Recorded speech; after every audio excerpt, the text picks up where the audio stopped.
Bonjour à tous et bonjour à Soraya. Aujourd'hui, je suis ravie de te recevoir sur mon podcast. Soraya, déjà, merci d'être là. Merci à toi. Est-ce je suis mais vraiment merci beaucoup. Soraya, est-ce que tu peux nous expliquer un peu qui est Soraya? Bonjour Sophie, bonjour à tous. Merci en tout cas pour ton invitation, je suis ravie. Il y avait un petit compte à rebours avant qu'on commence qui a mis un petit coup de stress, Tout mais va voilà. bien, on est entre nous. Voilà, c'est ça. Écoute, voilà, ouais, donc comme tu le dis, je m'appelle Soraya.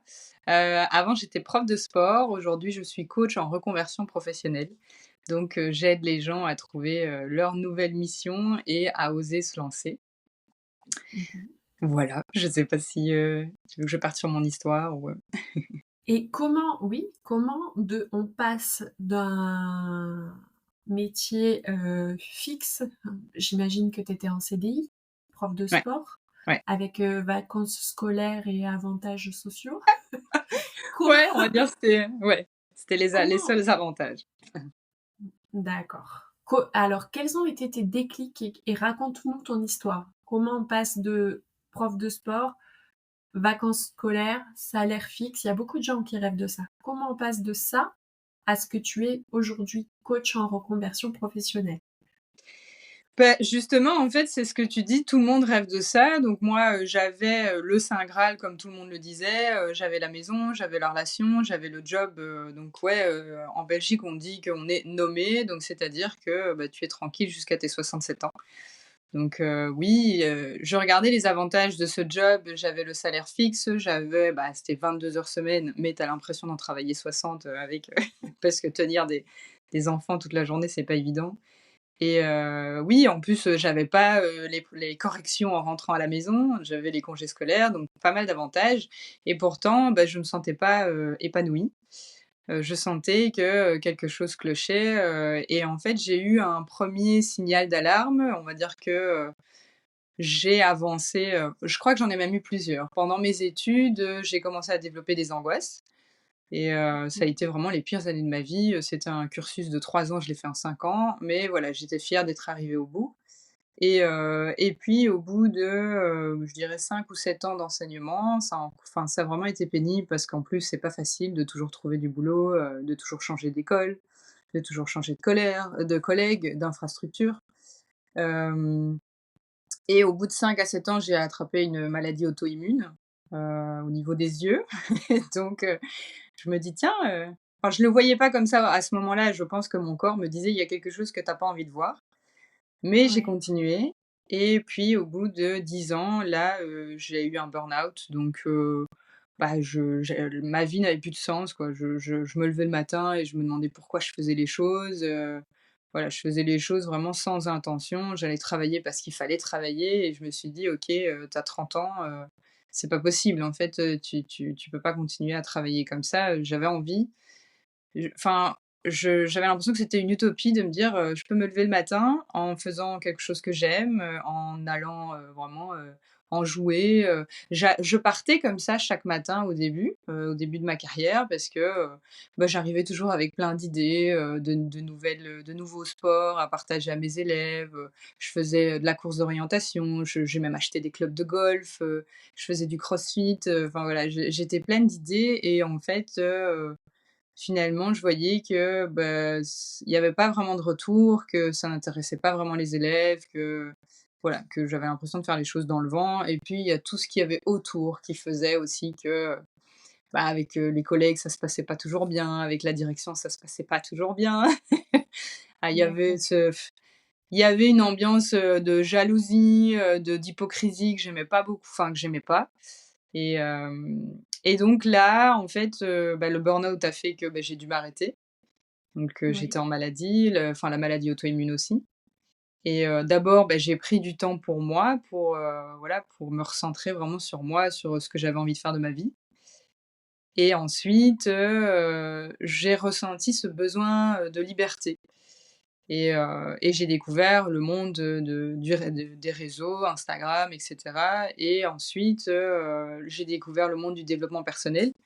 ce qui m'a beaucoup Mmh. aidée. J'ai regardé beaucoup de TEDx, j'ai écouté beaucoup de podcasts, j'étais beaucoup sur YouTube, enfin, je lisais beaucoup et tout ça, c'est arrivé pendant le moment du covid donc pour moi, ça a vraiment été un cadeau parce que j'ai passé mon temps à prendre du temps pour moi, à Oui. m'émerveiller. Aussi, je vivais à la campagne donc je passais du temps avec mon chien, dans mon canapé à regarder le ciel, enfin ça m'a permis de retrouver mon énergie. Oui, c'est vrai que le covid a été un stop pour beaucoup de personnes et il y a eu un phénomène incroyable de Mmh. justement changement de job sorti de covid.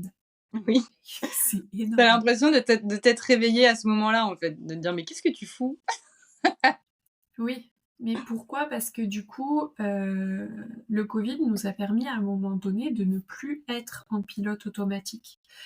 Le Exactement. covid ou un accident de bagnole ou une maladie, ou il y a plein d'éléments déclencheurs qui te font t'arrêter et qui te poussent à la réflexion et Mmh c'est mh. ça qui est bon et Ouais. ces éléments qu'on voit, à la base comme un poison sont se révèlent être en réalité un véritable cadeau.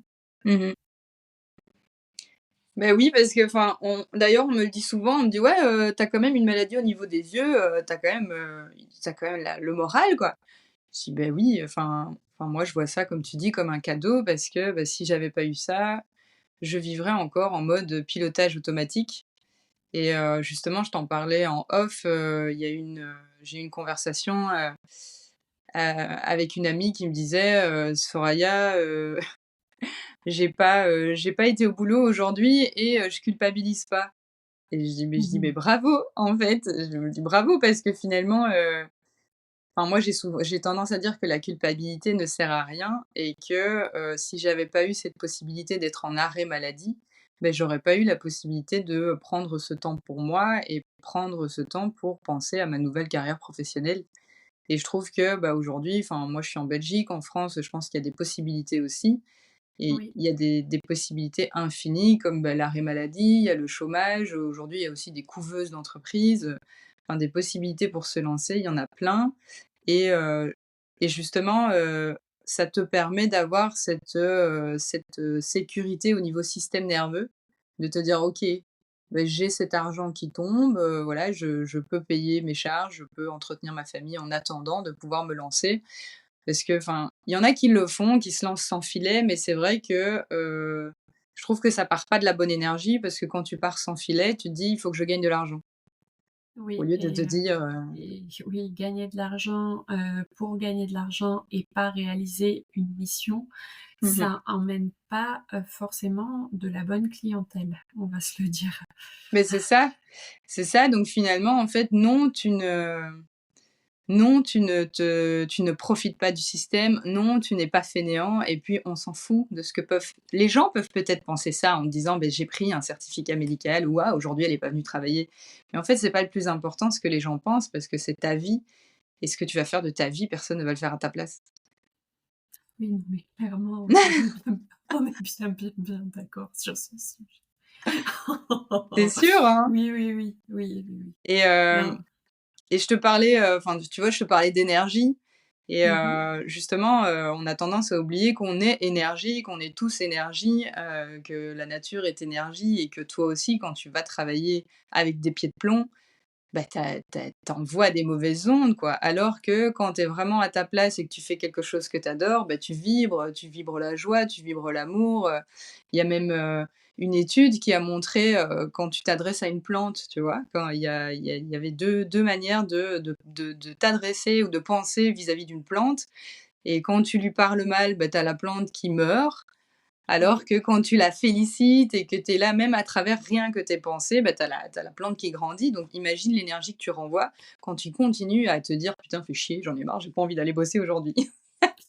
Et oui et effectivement, il y a beaucoup de moi, je l'ai vu parce que j'ai travaillé en agence immobilière et j'ai vu ce phénomène grossir et ça s'insinue dans une entreprise comme du poison Mmh. et c'est vraiment, quand tu as une personne, autour de toi qui a pas l'énergie, qui est là parce qu'elle a pas envie, bah, en fait, c'est presque rendre service à l'entreprise de ne pas te rendre sur place avec une telle énergie. Mmh. On est bien d'accord. Oui. C'est un gros service que tu rends, il y a beaucoup et dans le milieu de l'enseignement également. Il y a Mmh. beaucoup moi j'ai un garçon qui est au collège, il a 14 ans, il est en troisième et il me dit: «Aujourd'hui, la prof d'histoire, elle serait restée chez elle, elle C'est aurait mieux. rendu service à tout le monde Mais oui! et à elle en premier, il me dit. Donc Mmh. c'est vrai que c'est un fléau et du coup, toi, tu coaches les gens pour changer de job. Tu as quel type de personnes viennent te voir? Bah, il y a 2 types de personnes. Il y a des personnes qui viennent me voir en me disant: «Bah, voilà, Soraya, j'ai envie de faire autre chose, mais je sais pas quoi faire». D'ailleurs, Mmh.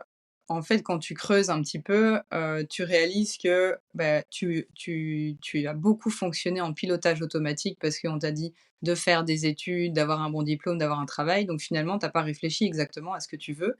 En même temps, on passe tous par là à 18 ans, tu sais pas trop ce que tu as envie de faire de ta vie.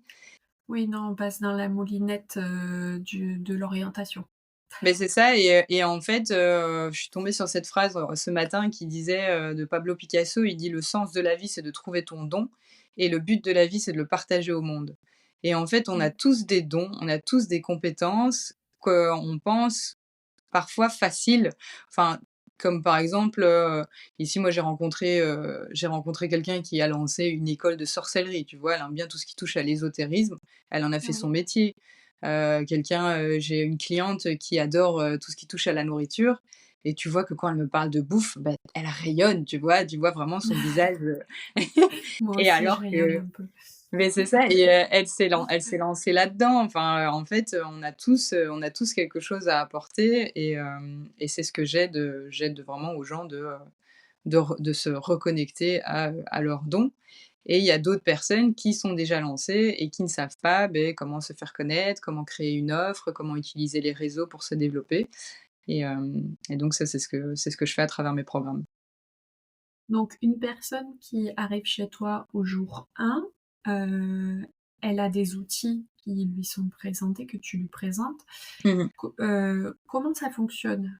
Est-ce qu'il faut te contacter? Est-ce que tu as des périodes où, tu lances des projets et du coup les gens te rejoignent? Tu fais du one and one? Comment ça fonctionne? Bah, je fonctionne avec un programme de groupe, donc là, les portes, je les réouvre plusieurs fois par année et Mmh. donc les personnes viennent me voir, sur, ma page Instagram «Change de job» ou alors j'ai un site internet, sorayaexplosoring.com et sinon je fonctionne, en individuel aussi si les personnes préfèrent plutôt travailler en individuel. D'accord. Donc si on résume, tu as exploité le don de dire à un moment donné: «Stop, Oui. mon job, je n'y vais plus». Tu es passé par toutes les étapes toi-même Mmh. du changement de job. Tu as dû certainement avoir, droit, au regard, au jugement, mais tu as Oh! continué. Et oui, parce que, je voudrais dire à ceux qui nous écoutent et qui jugent ça, que votre prochain niveau, il est là. Si ce qu'on est en train de vous dire vous dérange et vous pique, c'est que clairement, si ça vous laisse pas indifférent, il y a une raison. Mmh. Allez creuser. Je déteste mes mentors. Enfin, j'ai détesté mes mentors. J'ai pris des coachings avec des gens et je me disais: «Non mais regarde-moi le celui-là ou regarde-moi là celle-là, Ouais. pour qui elle se prend?» Donc si vous en êtes là, dites-vous que c'est normal, Mmh. accueillez vos émotions avec bienveillance. La prochaine étape, elle est ici, avec nous. Écoutez bien.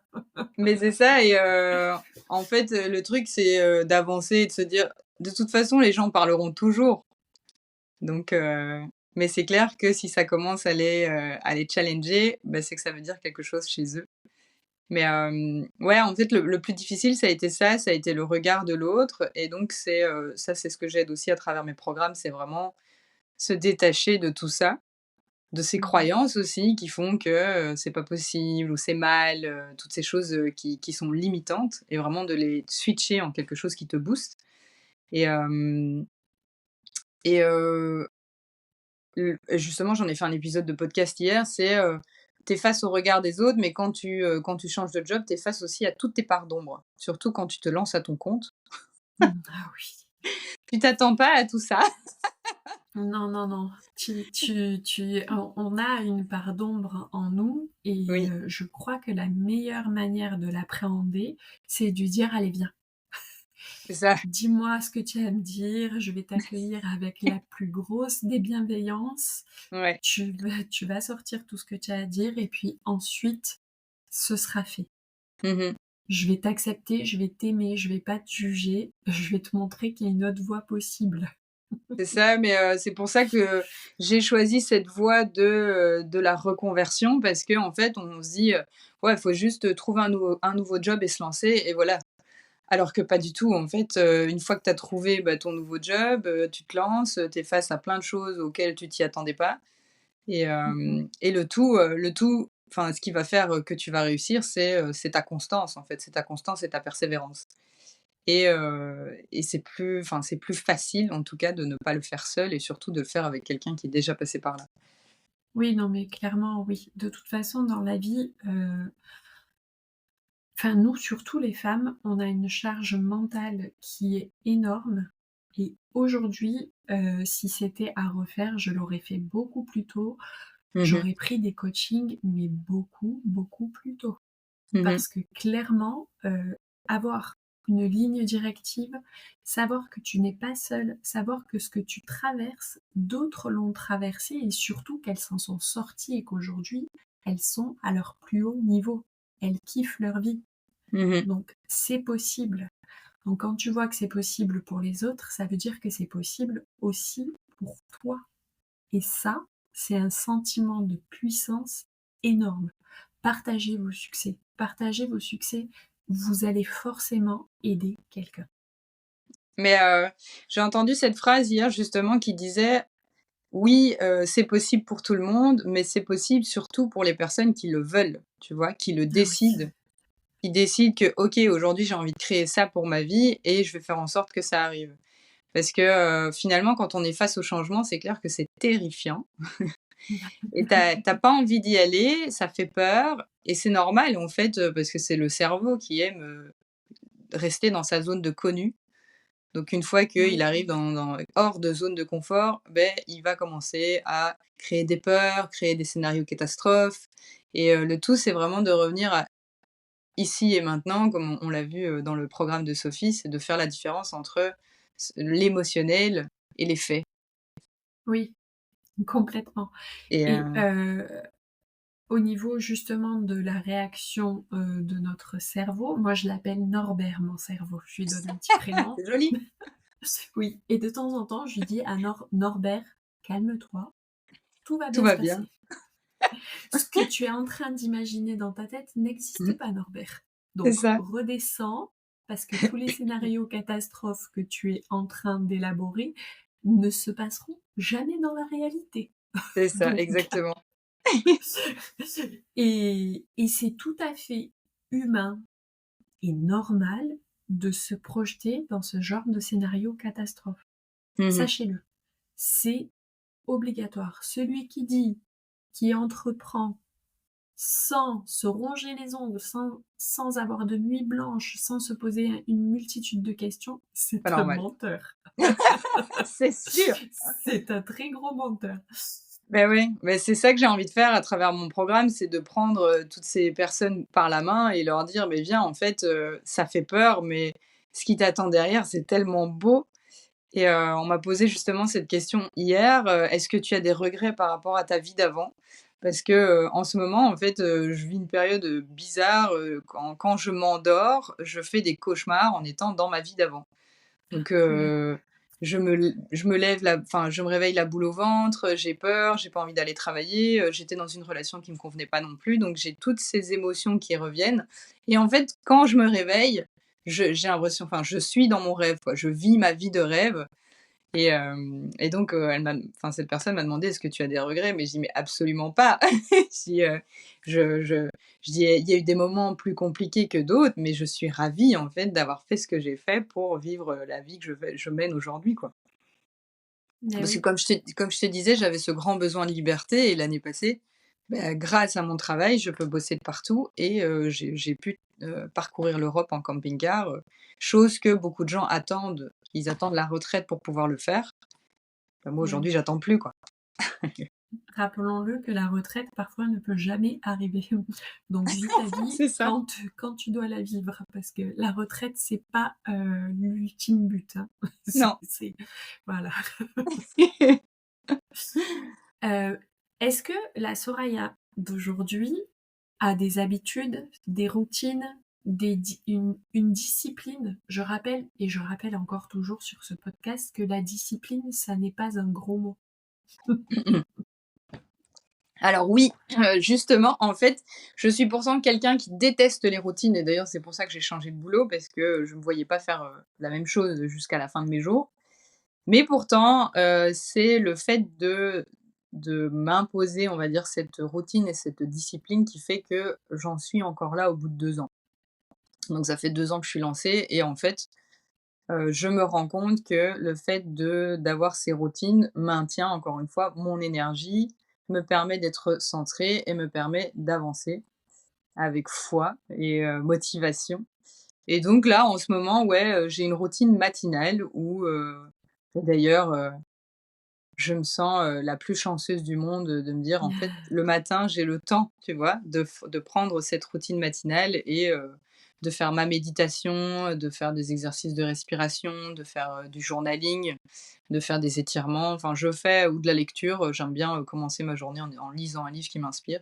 Enfin, j'ai cette routine matinale, mais je l'adapte en fonction de mes envies du moment. Oui, tu as le choix d'avoir une routine libre, heu et de nourrir bien comme il faut ton Norbert à toi, Oui.